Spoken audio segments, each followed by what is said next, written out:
pues avanzamos en este tiempo de Ponte en Acción, momento de tertulia. Y esta mañana vía online recibimos a Munesh Malwani, Founder and Managing Partner en Cross Capital. Muy buenos días.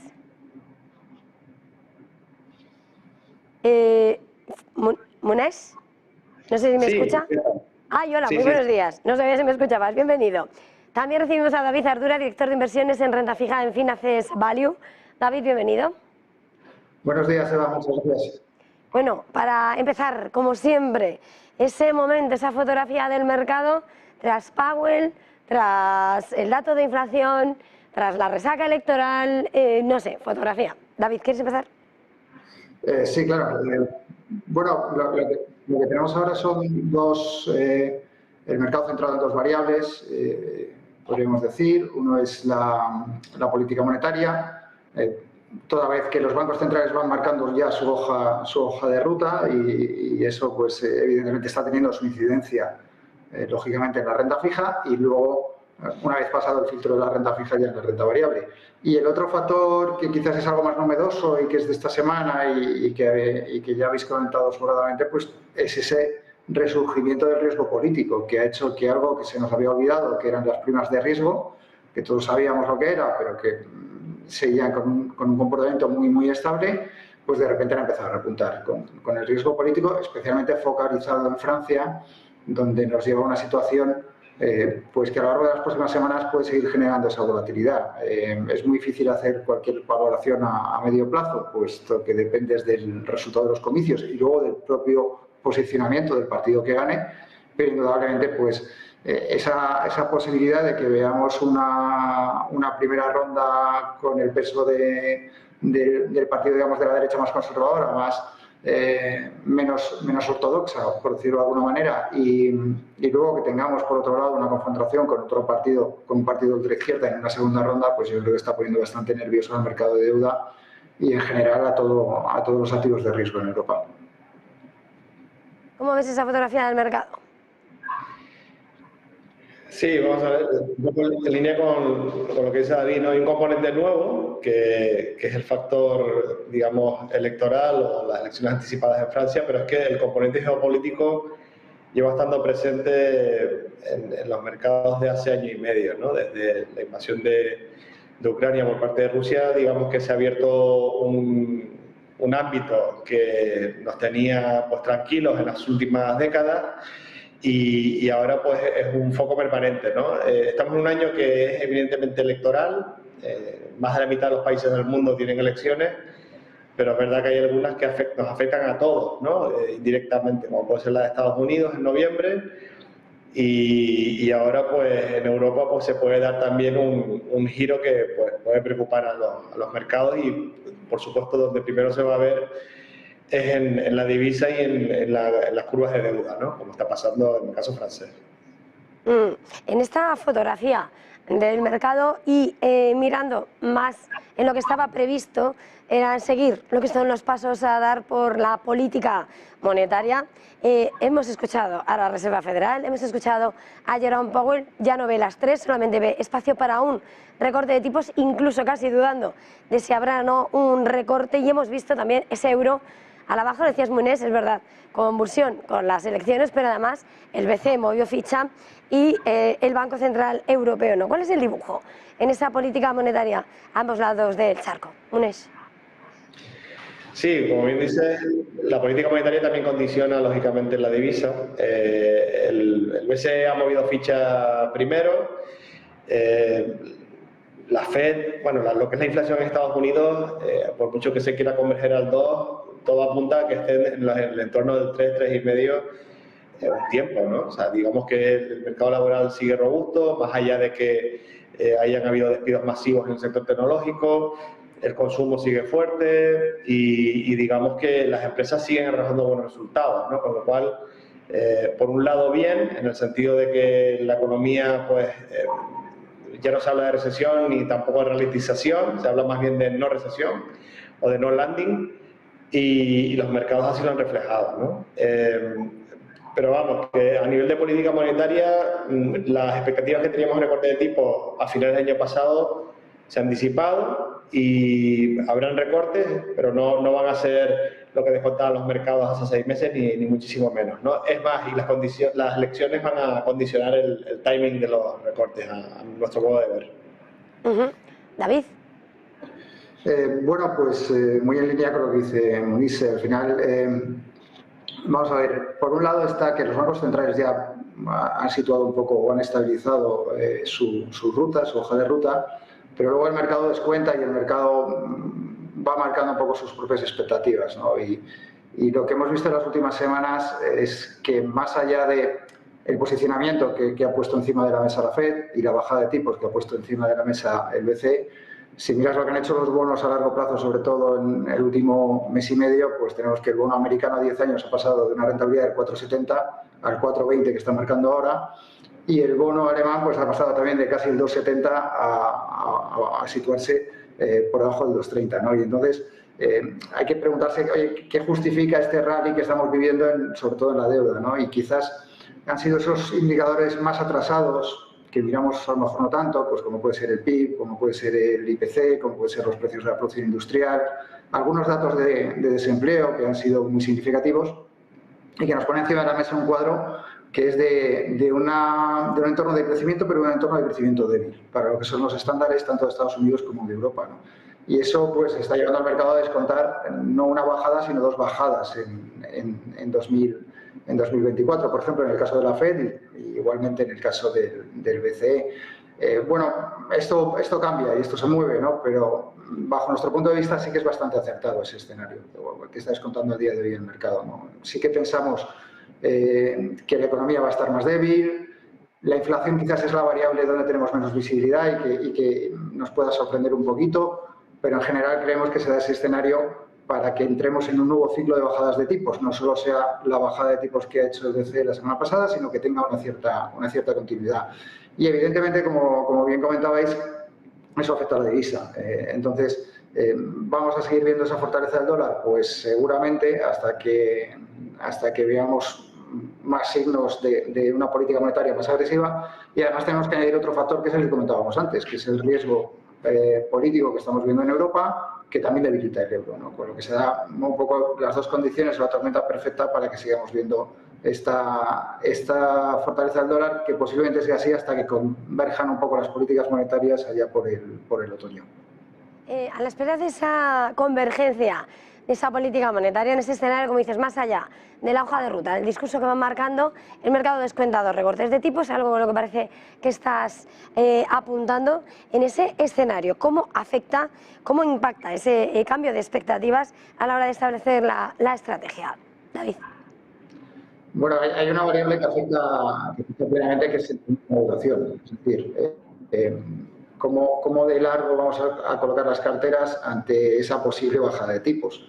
Y evidentemente hay que hacer sus ajustes, pero nosotros siempre decimos lo mismo, siempre hay que hacerlo un poco en función de lo que te va marcando los bancos centrales. Situarse mucho más allá de lo que piensa o de lo que te acaba de decir un banco central no suele ser una buena idea. Y yo creo que el ejemplo más claro es finales del año pasado, finales de 2023, cuando el 13 de diciembre que hubo la reunión de la FED dice, oye, lo más posible es que veamos 3 bajadas de tipos, y el mercado descontaba a finales de año casi 7 bajadas de tipos, más de 6 bajadas, ¿no? Entonces ese posicionamiento tan extremo pues dio lugar a luego unas caídas importantes, sobre todo en los primeros meses de año en la renta fija, y para nosotros pues tiene sentido tener cierta desviación, lógicamente, con el mensaje que te dice el Banco Central, pero no irnos mucho más allá. Y nuestro posicionamiento ahora es entender que estamos a las puertas de un nuevo ciclo de bajadas de tipos, que siempre que hemos tenido ese nuevo ciclo de bajadas de tipos ha sido un buen momento, sobre todo para la deuda soberana con una cierta duración, y en ello estamos, en situarnos un poco en función de esa visión, de ese posicionamiento. ¿Unes?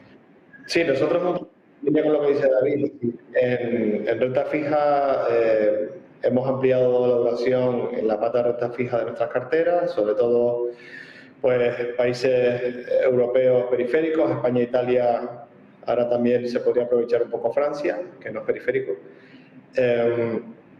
Y lo que se refiere a renta fija privada, seguimos viendo valores en el tramo medio, incluso hasta 7 años, de buenos nombres europeos, sobre todo, americanos también, pero siempre en el segmento de investment grade, ¿no?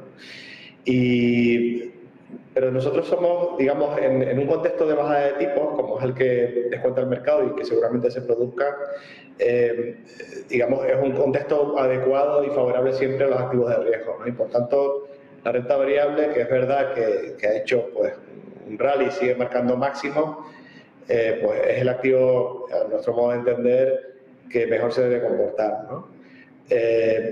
Está claro que alivia digamos, la carga financiera de las empresas y lógicamente el descuento de flujo de caja que uno hace al valorar una compañía pues mejora conforme bajan los tipos de interés, ¿no? Lo único que hay que hacer es muy selectivo, ¿no? Y lógicamente no estar siempre enfocado a donde el mercado está enfocado, que básicamente es la inteligencia artificial y los magníficos, ¿no? En este escenario, por ir profundizando algo más en esa estrategia, momento para la renta fija y esa estrategia Monés, ¿hacia dónde hay que apuntarla? Nosotros no somos tanto de momentum, sino más bien de búsqueda de valor, ¿no? Y pensamos que el tramo corto de la curva todavía sigue ofreciendo valor, sigue invertida en muchos países, pero es verdad que en un contexto, como decía David antes, de cambio de ciclo de tipos, aunque sea pausadas las bajadas, pues es buen momento para tomar duración. Es verdad que los mercados reaccionan muy rápido y buena parte de esas bajadas futuribles ya están descontadas con el movimiento que han hecho las tires, pero bueno, puede haber más recorrido, ¿no? Eso es un poco nuestra moda de ver. David.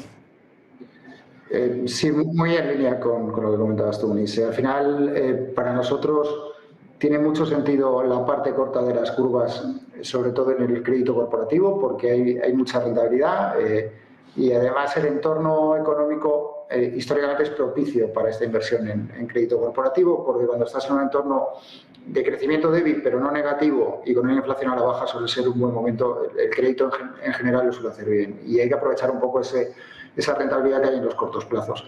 Y si vamos al tema de duración, nosotros estamos añadiendo duración a las carteras y lo hemos ido haciendo gradualmente a lo largo del año a través de la deuda, porque históricamente es el activo que mejor se comporta cuando empiezan las bajadas de tipos, como comentábamos antes. Y ahí depende un poco también de las curvas que queramos incluir en cartera, pues algo de deuda americana tiene sentido para nosotros, tiene algo de sentido deuda alemana, pero no irnos muy lejos en los plazos de la curva. La deuda periférica siempre es una alternativa y más si hay oportunidades después de que pase la tormenta o cuando en plena tormenta si eres muy agresivo, pero en general pensamos que hay que combinar un poco las dos cosas en un momento como este, aprovechar el carry, ¿no? La rentabilidad de la parte corta en corporativos con esas posiciones de duración, porque es una estrategia que es muy asimétrica en rentabilidad de riesgo y eso nos parece importante. Y si nos adentramos más en esa renta variable, en ese contexto en el que se espera el recorte de tipos, esa estrategia, esa cartera, ¿cómo se estructura? Bueno, pues nosotros somos, digamos, buscadores de negocios a nivel global, nos salimos bastante de los índices y, digamos, no nos importa la capitalización de la compañía. Y en ese sentido, pues tengo que decir que sigue habiendo muchísimas oportunidades, ¿no? Sobre todo el segmento Small Mid Cap, a nivel global diría, ¿no? En Europa especialmente, pero a nivel global, Asia, Estados Unidos inclusive, hay muy buenas compañías de nicho que han sido pues castigadas de forma injustificada desde 2022, que empezó la escalada de subida de tipos. Y ahora que se está dando un poco la vuelta, pues sigue existiendo ese gap de mercado entre lo bien que lo han hecho las large caps y lo mal que lo han hecho las small mid caps. En términos de múltiplos siguen estando muy baratas a nivel general y es donde mejores oportunidades estamos encontrando, ¿no? Pero sí es verdad que, bueno, son oportunidades, pero siempre invertimos con vocación de largo plazo. David. Exactamente lo mismo. No puedo ni quitarle una coma, porque nuestra opinión es que siempre la renta variable hay que mirarla desde el punto de vista de largo plazo, porque al final es un activo, es muy difícil o es imposible saber lo que va a hacer el mercado mañana, pasado o dentro de un mes. Entonces, Lo bueno que tiene este ciclo o esta subida que hemos tenido es que ha dejado muchas oportunidades porque hay dos sectores que están totalmente olvidados y son sectores que siguen generando caja, que siguen creciendo, que a lo mejor no es el mejor año de sus beneficios, pero los múltiplos son extremadamente atractivos y entonces en ese sentido para nosotros tiene sentido estructurar las carteras siempre en la renta variable mirando a largo plazo. Evidentemente, cuando gestionas una cartera mixta, pues tienes que hacer algunos ajustes, tienes que ser un poco más tácticos, si se me permite la expresión, porque estamos hablando de productos que manejan mucho el riesgo. Pero una cartera pura de renta variable, pues sectores como el de la energía, por ejemplo, en Europa, que está cotizando por debajo de 10 veces beneficios, o incluso en Estados Unidos, que está a 10 veces beneficios, cuando el conjunto del mercado, el S&P 500, pues está a 23 veces beneficios, pues nos parece una ventaja muy evidente para ese sector si queremos plantear una inversión a los próximos 10 años, ¿no?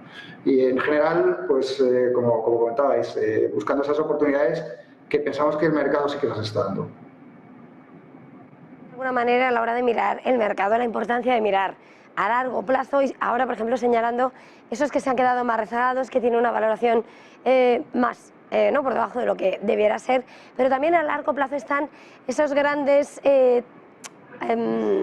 ideas transversales como esa tecnología, como esa inteligencia artificial que van colándose en todas las esferas. A la hora venimos de un año en lo que ha primado Wall Street, ha sido sin lugar a dudas esa gran tecnología, esa inteligencia artificial.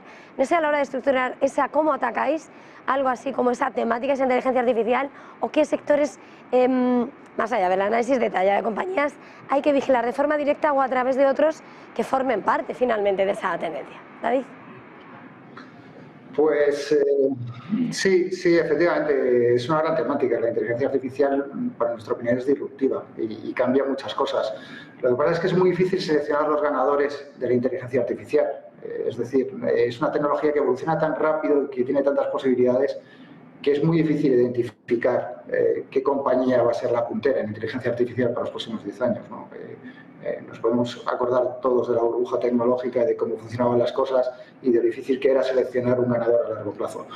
Pero, sin embargo, sí que hay ciertos ganadores que son inmediatos. Es decir, la inteligencia artificial conlleva dos cosas: necesidad de computación, porque hay que desarrollarla, y energía para alimentar esa necesidad de computación.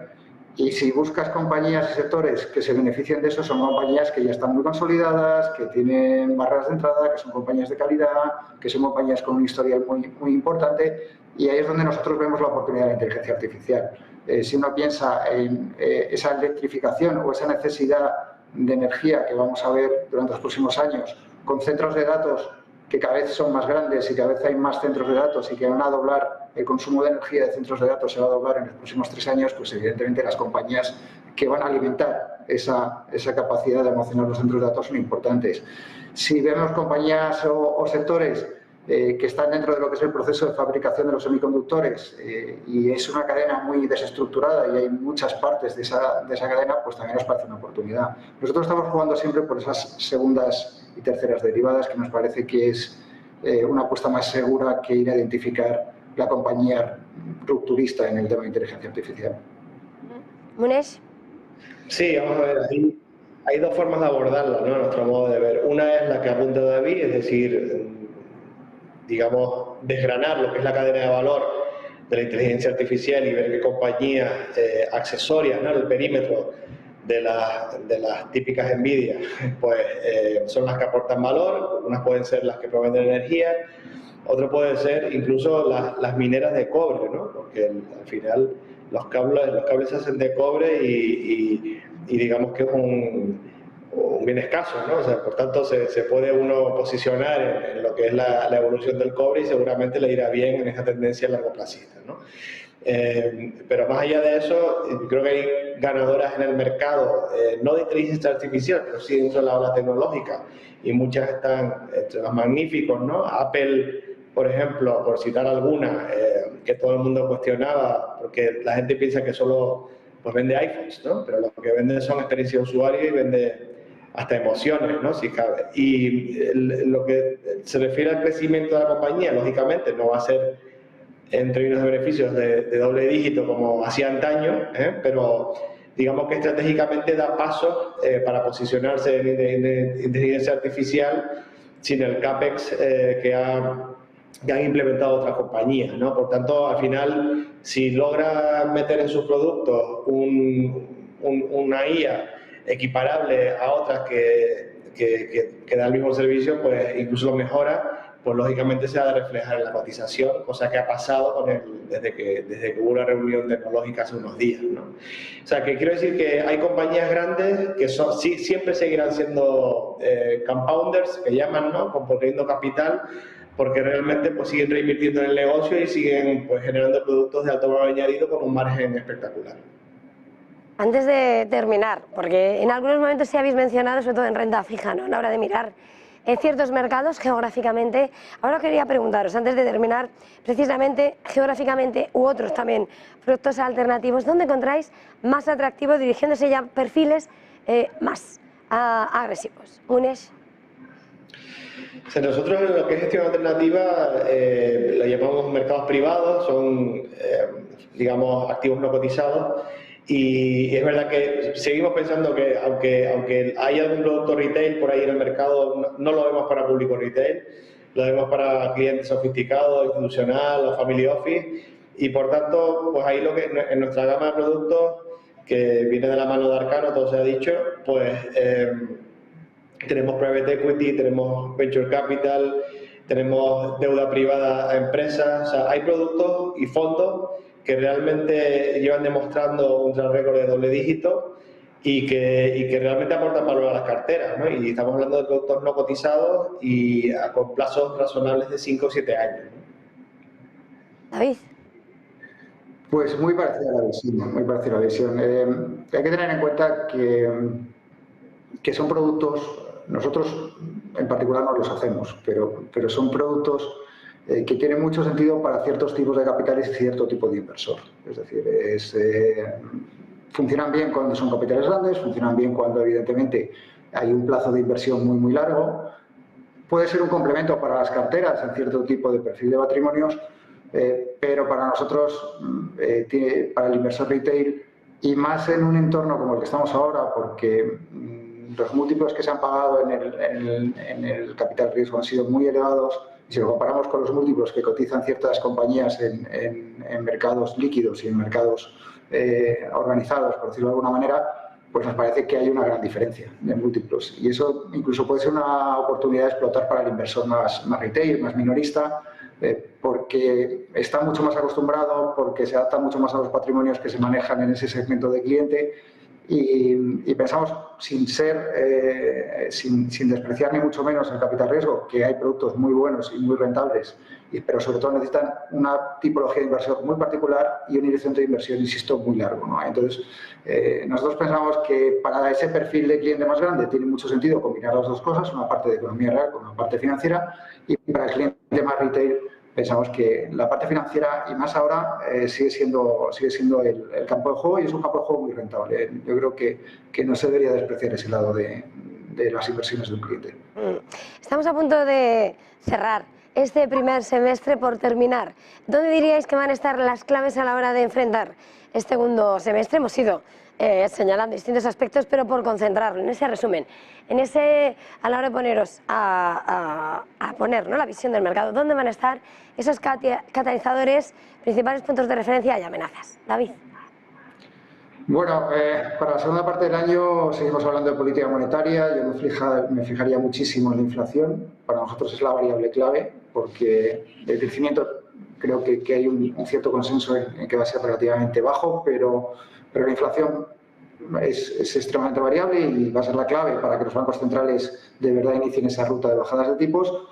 Y en la parte de los riesgos, preocupación por las elecciones americanas, porque gane quien gane va a ser un momento de inestabilidad.